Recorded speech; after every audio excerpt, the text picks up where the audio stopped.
교회는 어떤 의미에서 오늘날의 세상의 문화와 삶의 방식과는 전혀 다르고요. 오히려 그러한 세상의 문화와 삶의 방식을 정면으로 도전하기까지 합니다. 오늘날 여러분이 살아가고 있는 이 세상의 삶의 방식은 매우 개인적이죠. 그리고 대단히 이기적입니다. 언제나 삶의 중심은 TV도 그렇고 영화도 그렇고 어떤 신문 매체나 우리가 살아가고 있는 삶의 문화가 대단히 나 자신이며 어떻게 보면 우리라고 하는 개념은 존재하지가 않습니다. 전 유럽이나 미국이나 이웃나라 일본의 경우에도 우리 대한민국도 마찬가지입니다만은 1인 가족이 급속도로 늘어나고 있습니다. 요즘은 식당에 가도 한 사람이 벽을 보고 편하게 혼자 식사할 수 있는 공간이 늘어나고 있습니다. 오늘날의 문화도 함께 편리한 공간이 아니라 혼자 편리한 공간들이 대단히 많이 늘어나고 있고 그러한 공간으로 또 재구성하기도 합니다. 이런 의미에서 오늘 우리가 지금 방금 읽었던 이 마태복음 마지막 장의 2절의 말씀은 어떻게 보면 매우 부적절해 보이기도 합니다. 우리가 혼자 하루하루를 살기도 힘들어 죽겠는데 우리가 그냥 우리 가정을 먹여 살리기도 바쁘고 또 우리 교회를 유지하기도 바쁜데 예수님께서는 너희는 가서 모든 민족을 제자로 삼으라 이렇게 말씀하고 계십니다. 제자를 삼는다는 이 말씀의 원뜻은 훈련을 통해서 준비를 시키라는 뜻입니다. 그냥 교회 와라, 우리 교회 좋다, 우리 교회 목사님 멋있다는 아닌 것 같고 우리 교회 목사님 참 좋다, 교회 와라 이렇게 한다고 해서 자동적으로 제자가 되는 것은 아니죠. 교회 와서 하나님 말씀으로 아주 혹독한 훈련을 받아야 사실은 그리스도의 제자가 될 수 있으니까 말입니다. 그렇다면 이 제자가 된다는 것은 같이 한다는 것을 의미합니다. 여러분이 혼자 훈련할 수도 있지만 우리가 좋은 선생님이나 좋은 스승이나 좋은 코치를 만나지 않으면 그가 좋은 학생이 되기가 어렵고 좋은 운동선수가 되기가 어렵습니다. 가르치는 스승과 배우는 학생이 함께 해야 합니다. 어떤 의미에서 교회는 그래서 우리가 다음 주에 한 번 더 살펴보겠습니다만은 가장 최고의 제자 훈련의 장소가 됩니다. 왜냐하면 여러분들은 매 주일마다 교회라고 하는 공동체에 모여서 하나님이 세우신 목사라고 하는 직분자를 통하여 하나님의 말씀을 듣고 배우고 훈련을 받고 있기 때문입니다. 그리고 교회라고 하는 공동체는 모든 것을 어떤 의미에서 초대교회의 정신으로 보자면 사도행전 2장의 정신으로 보자면 모든 것을 함께하는 공동체이기 때문이죠. 단순히 교회 나와서 한번 예배드리고 헌금하고 그렇게 다시 돌아가서 아무런 상관이 없는 그런 공동체가 아니라는 말입니다. 오순절 성령 강림 이후에 태어난 초대교회의 특징 가운데 하나가 무엇이었습니까? 여러분 사도행전 2장 42절 47절에 보면 저희가 모이기에 힘썼다. 날마다 모이기에 힘썼다. 이렇게 모이기에 힘쓰는 것이었습니다. 그들은 서로 교제했고요. 함께 성전에 모이기를 힘썼습니다. 가지고 있는 모든 물건들을 네 거 내 거 할 것 없이 서로 사랑으로 나누어 쓰기를 마다하지 않았습니다. 오늘날의 사회가 보여주는 것처럼 개인주의적인 그리고 지극히 이기적인 삶과는 매우 동떨어진 삶이었죠. 말하자면 그리스도인이 된다는 것은 제자로 부르심을 받는다는 것을 뜻합니다. 예수님을 믿었는데 제자가 되지 않을 수 없고 예수 그리스도의 제자인데 예수님을 믿지 않을 수는 없습니다. 다시 말하면 예수님을 믿는다면 그는 필연적으로 그리스도의 제자가 될 수밖에 없습니다. 그리스도의 제자가 되지 않은 어중간한 신자는 없다는 말입니다. 예수님을 믿는 신자라면 그는 필연적으로 제자이어야 합니다. 오늘 우리가 읽은 이 말씀은 신약 성경에 기록된 복음서 가운데 가장 유명한 말씀 가운데 하나입니다. 우리는 이 말씀을 예수님의 지상 대명령 또는 선교 대명령이라는 말씀으로 이해하기도 합니다. 이 말씀은 선교를 강조하는 말씀이기도 하지만 사실은 더욱 본질적으로 엄밀히 말하자면 모든 믿는 자들을 훈련시켜 제자를 삼으라는 것을 강조하는 말씀이기도 합니다. 오늘부터 몇 주 동안 우리는 제자 훈련에 대해서 말씀을 살펴볼 텐데요. 먼저 첫 번째로 오늘 개론적 시간으로 첫 번째로 여전히 의심하고 주저하는 삶을 청산하고 그리스도의 제자가 되기를 열망하는 훈련이 제자 훈련입니다. 내 삶 속에서 주저하는 모든 것들을 다 제거하고 그리스도의 제자가 전폭적으로 되겠다고 하는 열망이 우리 가운데 있어야 한다는 것이죠. 여러분, 우리 안 읽었습니다만 17절, 18절 말씀 한번 볼까요? 16, 17, 18절 세 절을 읽어보겠습니다. 11제자가 시작.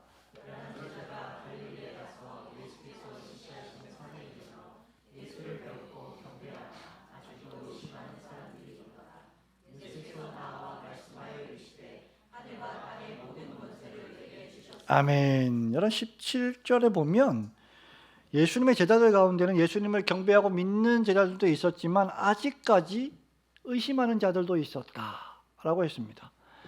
여기 의심하는 사람들이라고 한 것으로 보아서 한 명만은 아니었습니다. 의심하는 도마 한 명만은 아니었던 것으로 추정이 됩니다. 몇 명의 제자들이 동시에 아직 주저하고 있었고 의심하고 있었습니다. 그래서 나만 안 믿는 게 아니구나, 나만 불신하는 게 아니구나, 나만 불순종하는 게 아니구나 라고 하면서 여러분이 위로를 받으실지도 모릅니다. 그런데 그런 말씀에 위로를 받으시면 안 됩니다.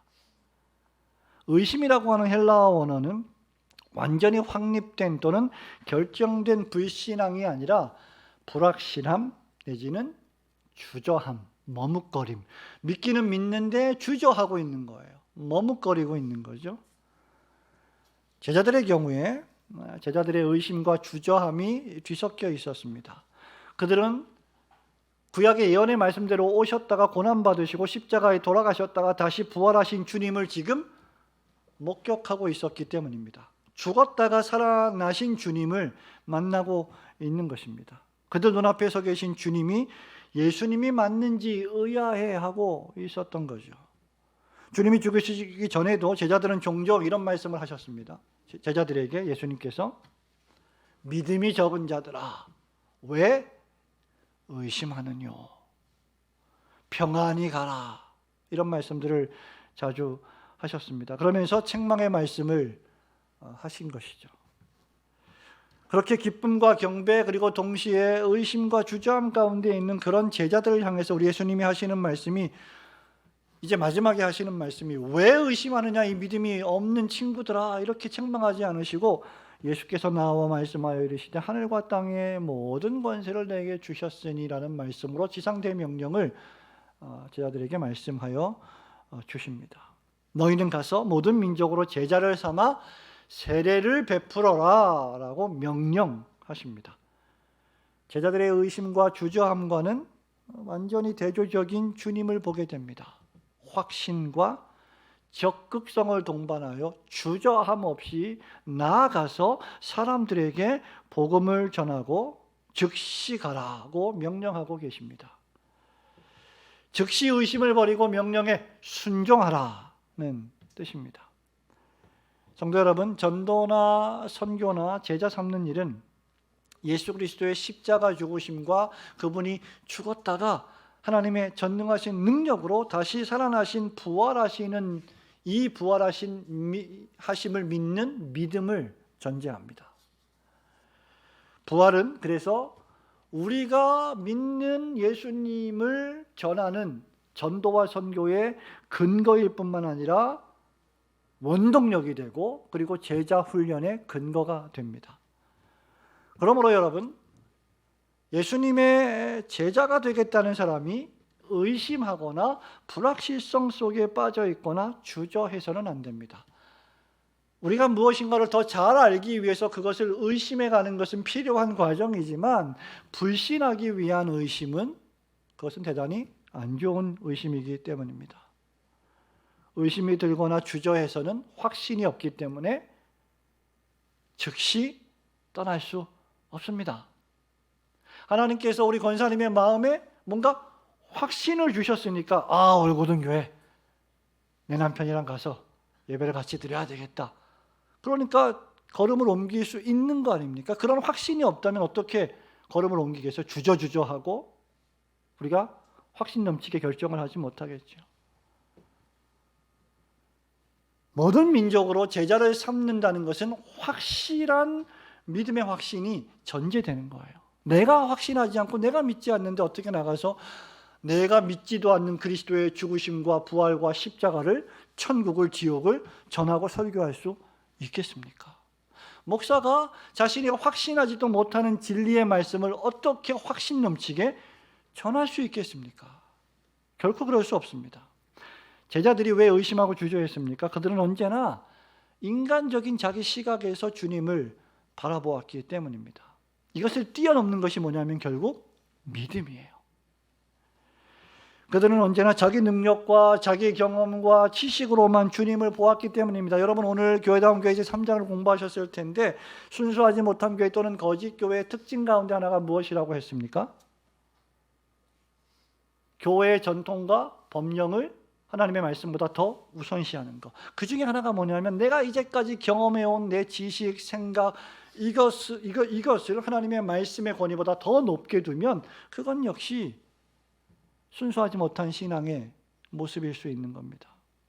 그래서 우리의 제자가 되겠다고 하는 성도들의 가치관은 언제나 자기 자신에게 머물러 있으면 안 됩니다. 그래서 우리 신앙생활에 아주 중요한 단어가 하나 있는데 그것이 바로 계시 의존 사색이라는 단어입니다.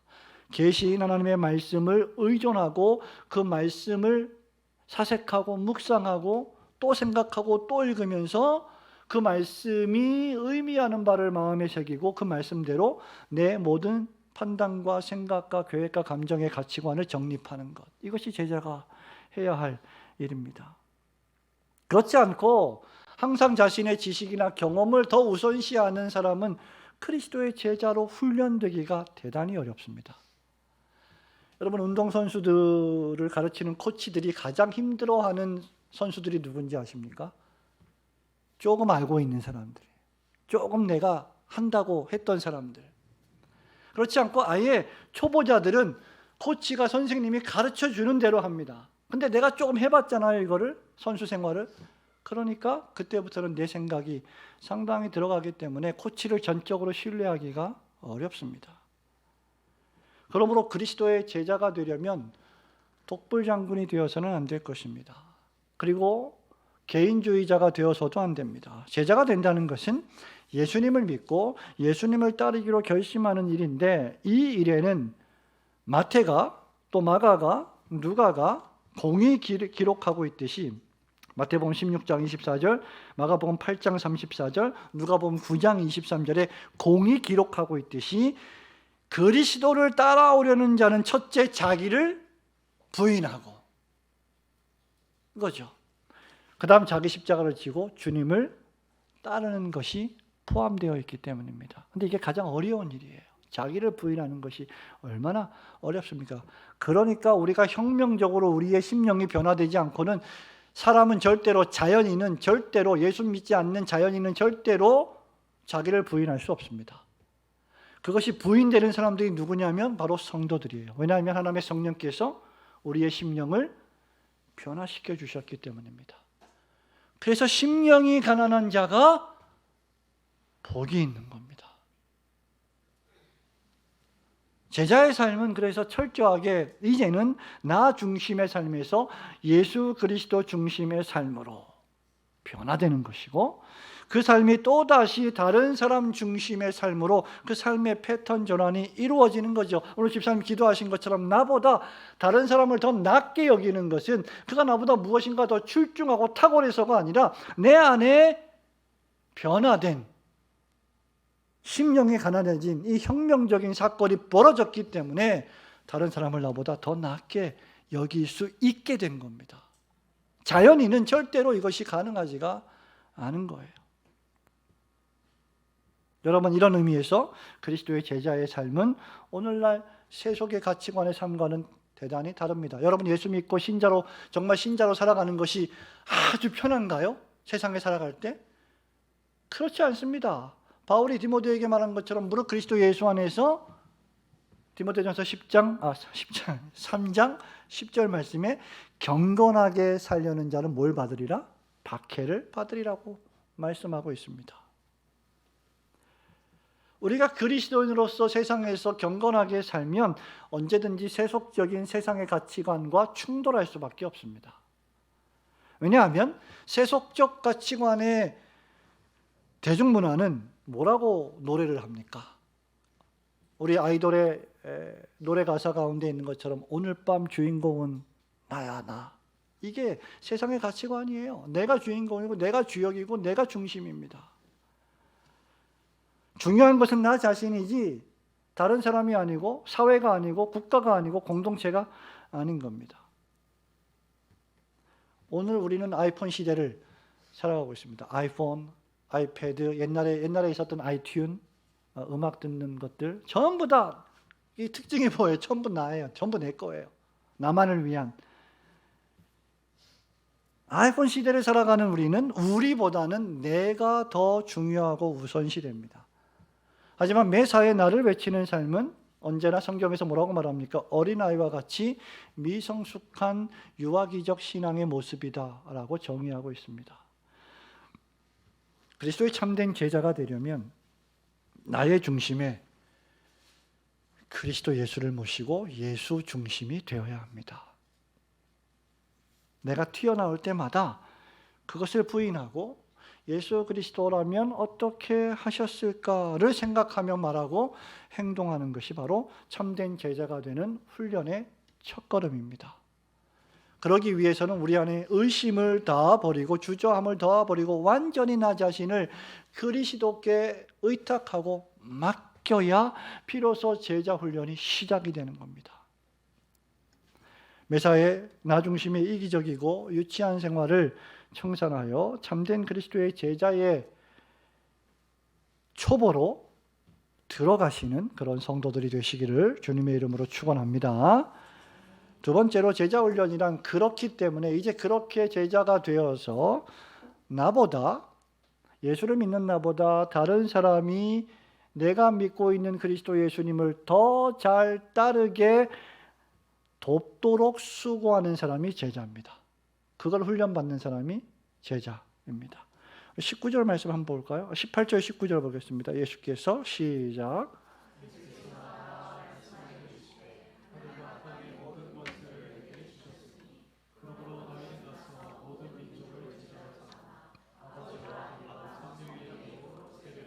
아멘. 예수님은 제자들에게 너희는 가서 모든 민족으로 제자를 삼아 아버지와 아들과 성령의 이름으로 삼위일체의 이름으로 세례를 주라고 명령하십니다. 그렇다면 제자 훈련이란 이렇게 정의할 수 있겠죠. 우리 그리스도인들이 모든 민족에게 가서 모든 사람들에게 주 예수 그리스도를 전함으로 그들로 하여금 예수님을 믿고 따르게 하는 사역이다. 쉽게 말하면 복음 전파하는 것이 제자 훈련의 가장 중요한 단계라고 할 수 있을 것입니다. 그들이 성부와 성자와 성령의 이름으로 하나님 아버지와 예수 그리스도와 성령의 역사하심으로 세례를 받고 하나님 아버지께서 우리에게 지키라고 주신 신자의 표식인 하나님의 말씀을 지킬 수 있을 때까지 가르치고 옆에서 곁에서 돕는 일에 헌신하는 것이 제자 훈련입니다. 말하자면 그리스도의 제자가 된 나를, 이미 그리스도의 제자가 된 나를, 이미 그렇게 살아가는 나를 통해서 또 다른 그리스도의 제자가 해산되는 수고를 하는 것이 제자 훈련이다. 그러므로 이 말씀이 의미하는 바는 명백합니다. 홀로 있는 신앙생활은 존재하지 않습니다. 적어도 그리스도의 제자들에게 있어서 스스로 고립되고 고독하며 홀로 있는 삶은 성경적이지 않습니다.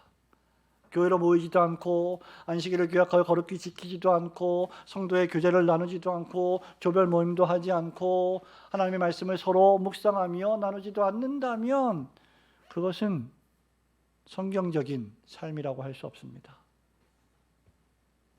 단순히 나 혼자 예배드리고 나만 은혜 받고 내 기분만 상하지 않고 내 사업이 잘 되고 내 가정만 잘 되는 신자의 생활이란 존재하지 않습니다. 왜냐하면 신자들은 전부 다 하나님을 아버지로 모시는 영적 가족이기 때문이죠. 그렇게 혼자 하는 생활은 미신적 생활이요 기복적 종교 생활이라 할 수 있을 거예요. 왜 그렇게 삽니까? 그러면 나는 원래 그런 사람이야. 원래 그런 사람은 없습니다. 절대 그렇지 않습니다. 그리스도의 은혜를 받아서 변화된 사람은 원래 그렇게 살지 않습니다. 제자란 그러한 삶을 탈피해서 다른 사람들에게 영향을 끼치는 사람이에요.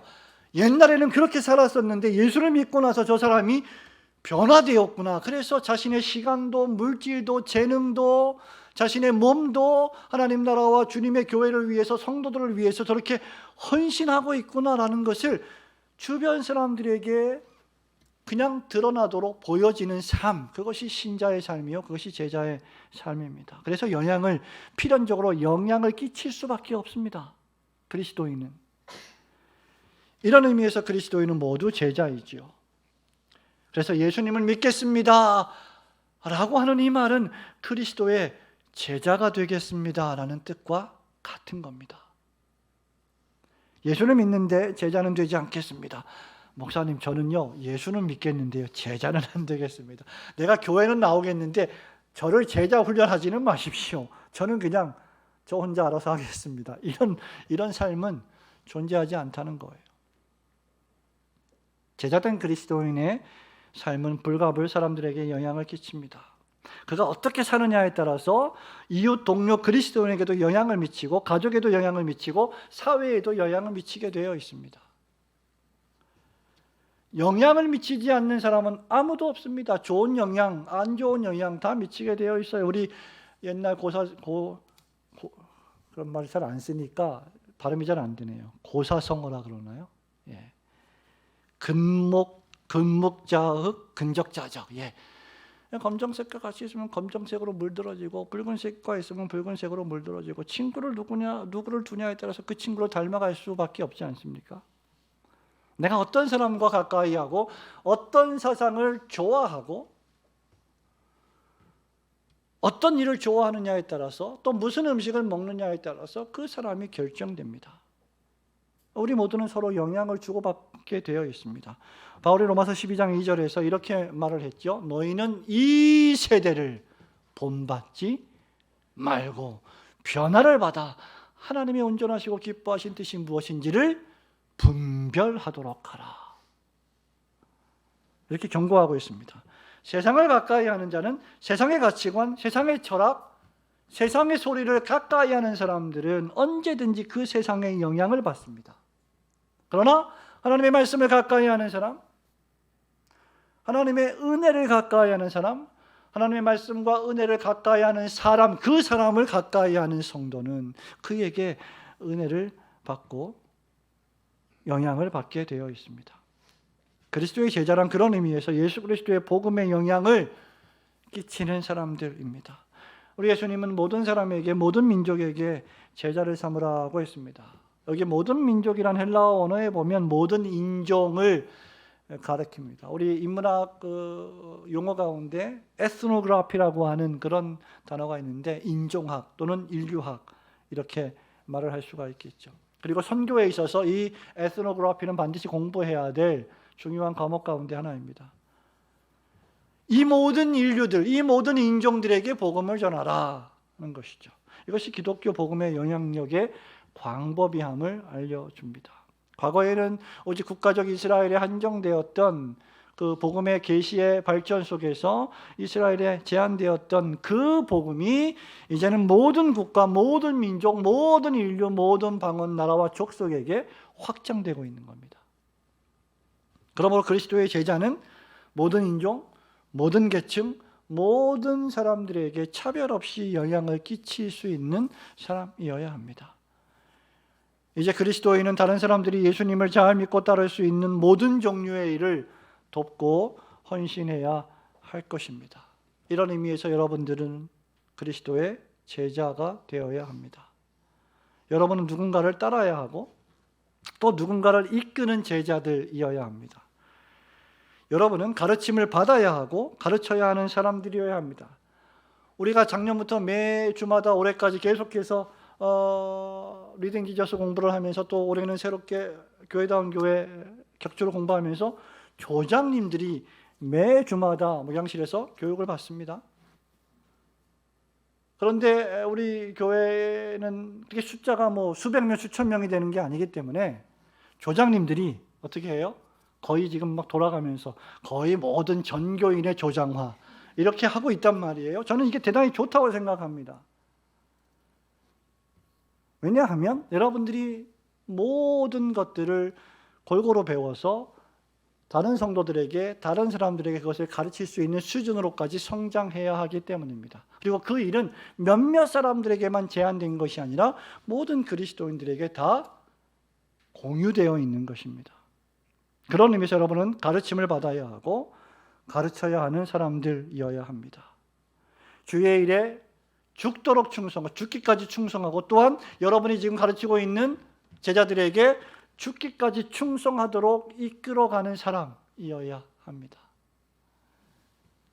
나이가 들고 나이가 50, 60이 넘어가고 뭐 갱년기가 오고 우울증이 겹치고 뭐 이러면 이제까지 내가 살아온 인생이 무엇인가 이렇게 후회와 연민만 남게 되고 이렇게 아프게 되고 몸도 마음도 뭐 그렇습니다.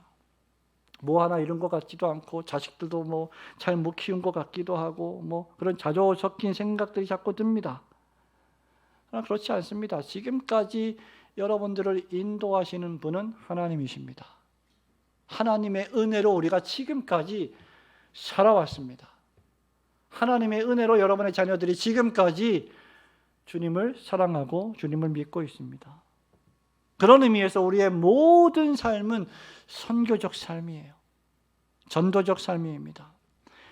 가정주부는 남편을 내조하고 자녀들이 그리스도를 닮도록 기도해주고 신앙으로 잘 키우는 것, 싱크대 앞에서 설거지를 하는 것, 제자 훈련입니다. 여러분 그런 일이 없이 어떻게 가정이 유지가 되겠습니까? 그러므로 제자는 무슨 프로그램을 이수하고 뭐 자격증을 몇 개 따고 그래야 얻을 수 있는 게 아닙니다. 그러면 정말 똑똑한 사람들만, 유식한 사람들만 제자가 될 수 있지 않겠습니까? 선교지를 몇 차례 나갔다 와야 제자가 된다. 그것도 아닙니다. 지금 있는 여러분의 자리에 충실하고 여러분에게 맡겨준 사람들, 지금 내 영향을 받고 있는 사람들, 내 주변에 있는 사람들이 나보다 그리스도를 더 잘 따르기에 내가 모범을 보이고 내가 그들에게 하나님 말씀을 전할 수 있다면 그렇게 충성하는 것이 바로 그리스도의 제자입니다. 이런 의미에서 제자 훈련의 최적의 장소는 교회와 가정과 교회입니다. 여기서 제자로 훈련되지 않으면 여러분 절대로 사회에서 제자가 될 수 없습니다. 여기서 실패하면 사회에서 제자로 살아가기가 어렵습니다. 그러므로 저와 여러분의 아이라이프를 청산하시고 가정과 교회에서 우리 가족들이, 우리 성도들이, 우리 주변의 이웃들이, 다른 사람들이 나보다 그리스도를 더 잘 따를 수 있는 그 일을 돕는 일에 헌신하시는 여러분들 되시기를 주님의 이름으로 축원합니다. 마지막으로 제자 훈련이란 그렇기 때문에 내 힘이나 내 능력으로 되는 것이 아니라 오직 성령 하나님의 능력으로 되는 일임을 깨달아야 합니다. 다시 한번 우리 18절 말씀, 18절과 19절 말씀을 볼까요? 예수께서 시작.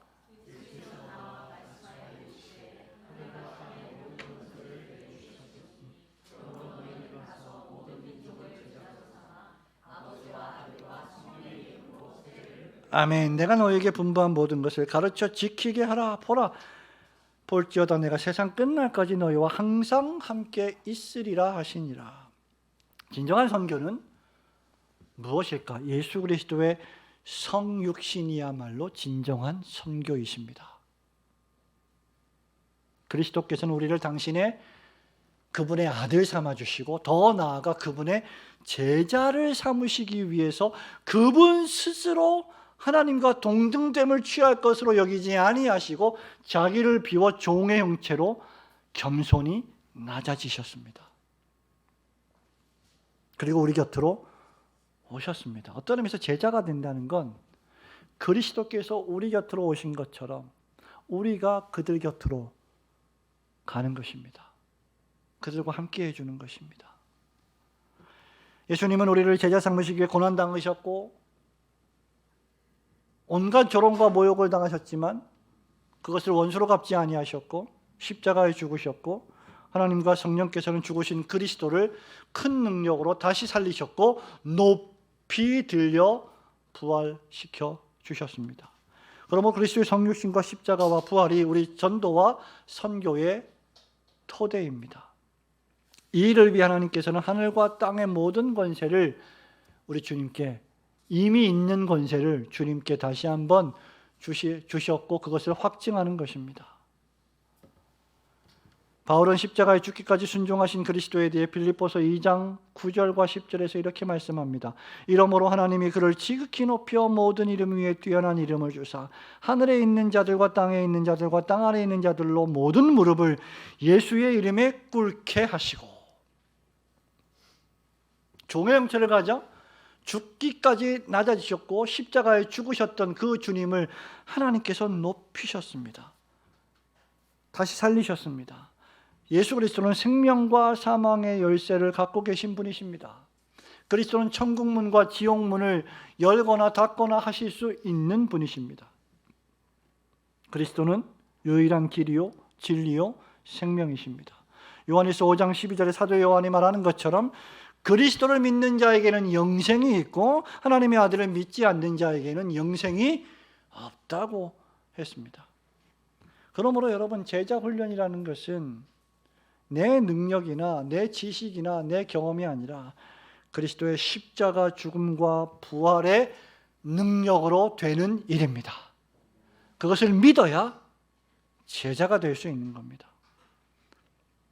그러므로 그리스도의 제자는 이렇게 말하지 않습니다.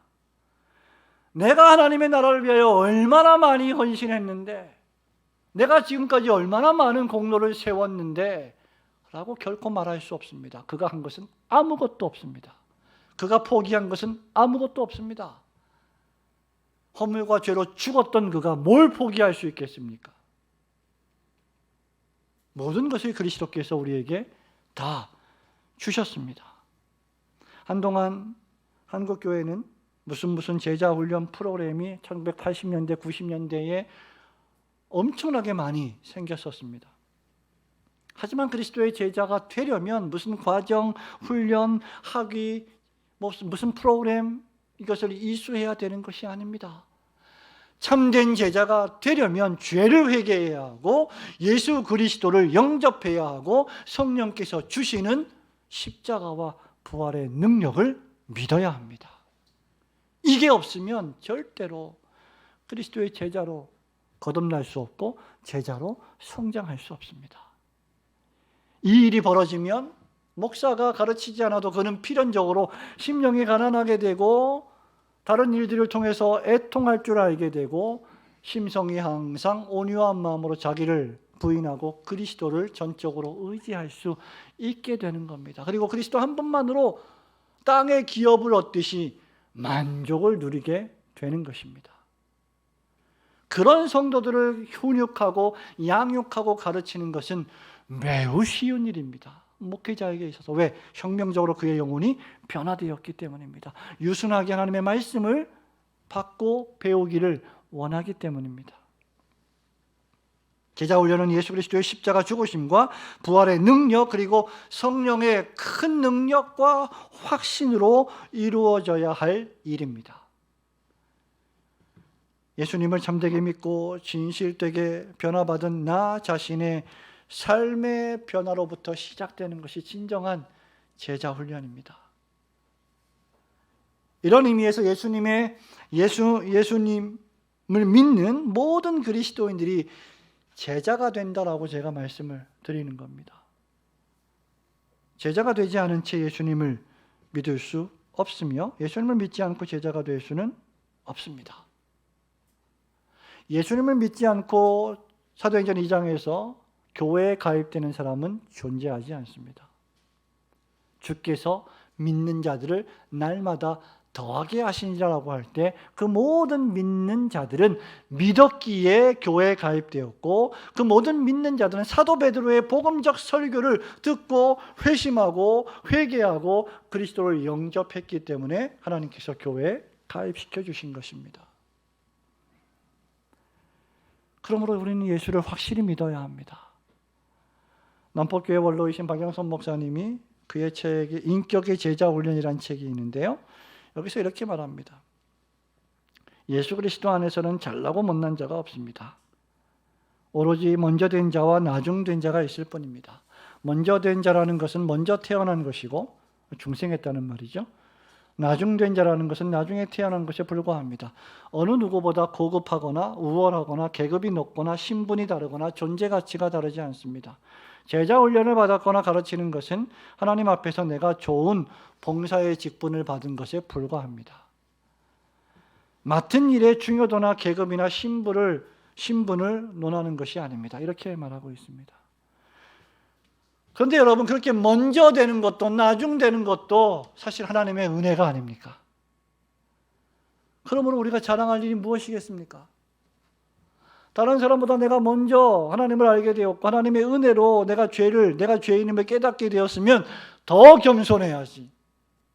그렇지 않습니까? 오래전부터 내가 죄인인 걸 알았는데 이제 막 죄인인 걸 안 사람보다 더 겸손해야 되는 게 내 자신이 아니겠습니까? 이제 막 예수를 믿은 신자보다. 우리가 자랑할 건 아무것도 없습니다. 만일 우리들에게 제자를 삼아서 교회를 크게 이렇게 세워나가라는 그 결정이 우리에게 주어졌다면 아마 우리들은 세상에 나가서요 제자를 고를 때 자격 조건이 많이 까다로웠을 것입니다. 최소한 박사학위 3개 정도는 있어야 될 것이고 IQ가 한 148은 돼야 될 거고 얼굴도 외모도 다 뛰어나야 될 거고 그렇게 똑똑하고 장래성 있고 전도 유명한 이들을 데리고 와서 훈련을 시켰을 것입니다. 그런데 우리 주님을 보십시오. 우리 예수님은 어떤 사람들을 부르셨습니까? 어부들을 부르셨습니다. 사람을 낚는 어부가 되게 하겠다 하셨습니다. 지극히 평범한 이들을 우리 예수님은 부르셨고 제자 삼으셨습니다. 왜냐하면 교회의 능력이란 복음의 능력이란 사람들에게 있지 않고 예수 그리스도에게 있기 때문입니다. 우리같이 평범한 자들을 부르셔서 복음을 전하는 위대한 일을 맡기심으로 능력의 지극히 큰 것이 우리에게 있지 않고 하나님에게 있음을 깨닫게 하신 것이죠. 그래서 바울이 에베소 교회 편지하면서 에베소서 1장 17절에서 이렇게 말합니다. 이렇게 기도를 했어요. 에베소 교회 교인들에게. 우리 주 예수 그리스도의 하나님 영광의 아버지께서 지혜와 계시의 영을 너희에게 주사 하나님을 알게 하시고 너희 마음의 눈을 밝히사 그의 부르심의 소망이 무엇이며 성도 안에서 그 기업의 영광의 풍성함이 무엇이며 그의 힘의 위력으로 역사하심을 따라 믿는 우리에게 베푸신 능력의 지극히 크심이 어떠한 것을 너희로 알게 하시기를 구하노라. 그의 능력이 그리스도 안에서 역사하사 죽은 자들 가운데서 다시 살리시고 하늘에서 자기의 오른편에 앉히셨느니라.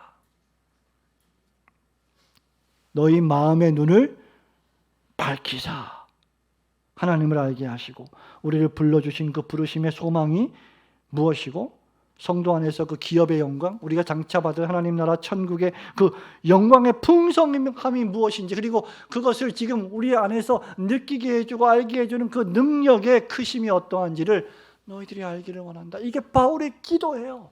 여러분, 바울의 기도와 우리의 기도는 얼마나 차원이 다릅니까? 어마어마한 하나님 나라의 그 능력을 우리가 경험할 수만 있다면 우리는 이 지상에 있는 모든 것들을 팔아서 하나님 나라의 보화를 쌓을 것입니다. 이런 의미에서 제자 훈련은 성경 공부 자체도 아니고 유능한 사람을 데려와서 그 사람이 또 다른 많은 사람들을 데려오는 기능인으로 만드는 것이 아닙니다. 그건 세상이 하는 거예요. 세상에 여러분 보험하는 분들 또 어떤 사업장에서 일하는 사람들 어떤 일들을 그들에게 가르칩니까? 더 많은 유익을 남기기, 이윤을 남기기 위해서 훈련을 시키죠. 그게 세상적 방식입니다. 그런데 교회의 방식은 그런 방식으로 이루어질 수 없다는 거예요. 안 된다는 겁니다. 또한 제자 훈련은 좀 중산층이나 한 1980년대 90년대 그런 게 유행했어요. 좀 먹고 살만하고 좀 먹고 사는 일에 좀 문제가 없고 그렇게 좀 여유 있는 사람들이 제자 훈련을 많이 받았습니다.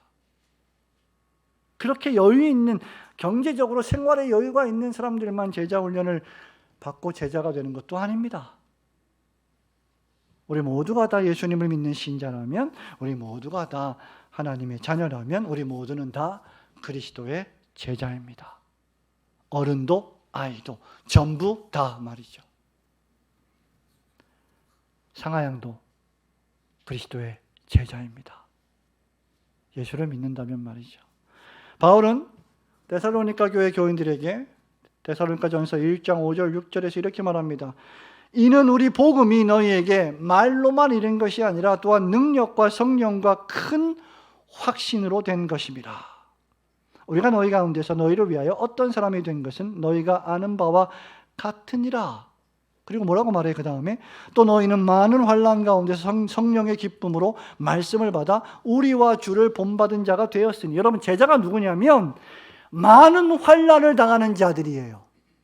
그런데 놀라운 사실은 그 많은 환난 가운데서 성령의 기쁨을 누리는 사람들이었습니다. 환난이 없던 게 아니라, 고난이 없던 게 아니라 그 많은 고난과 환난 가운데서 그것이 있는데 그 가운데 기쁨을 누리는 사람들, 그게 제자들이에요. 그리고 그가 사도들과 주님을 본받는 자가 되는 겁니다. 성령의 기쁨으로 말씀을 받아 주님과 사도를 본받는 모든 자들이 제자입니다. 그러므로 우리는 예수님의 능력을 모른 채 예수님을 믿을 수 없고, 예수님을 믿었으면 예수님의 능력을 모를 수가 없습니다. 내 안에서 역사하시는 그분의 능력을 우리는 매일매일 말씀을 통하여, 기도를 통하여 체험하는 겁니다. 그리스도인들은 예수의 능력으로 살아가는 사람들입니다.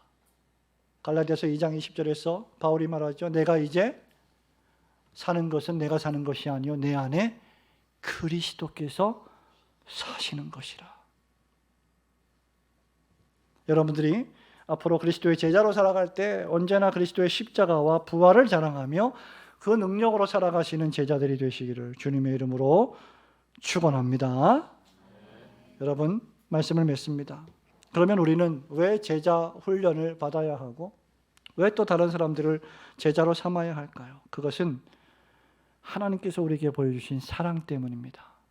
하나님께서 먼저 우리를 그렇게 사랑하사 독생자 예수 그리스도를 화목제물로 보내셔서 우리 죄를 씻어주시고 우리를 의롭다고 여겨주시고 구원해 주셨기 때문입니다. 그 구원의 은혜에 감사하여 우리도 그 구원의 은혜에 보답하는 복음을 전하는 삶을 사는 것이 제자의 삶입니다. 그리고 그 사랑의 실천 방법은 하나님의 계명의 말씀을 순종하는 겁니다. 사랑과 순종이야말로 제자가 나타내야 될 큰 두 가지 특징입니다. 우리 예수님께서 요한복음에서 너희가 나를 사랑하면 나의 계명을 지키리라고 말씀하셨습니다. 여러분, 지금 마태복음 28장 19절 20절의 이 말씀은 지상대명령이요 그리스도의 계명 중에 계명이십니다. 그렇다고 하면 우리가 만약에 정말 하나님을 사랑하는 사람들이라면 계명을 지켜야 하는데, 제자 삼는 이 명령의 계명이야말로 우리가 지켜야 될 최고의 계명입니다. 이 일을 위해서 우리가 수고하지 않는다면 우리는 참된 그리스도의 제자가 될 수 없을 것입니다.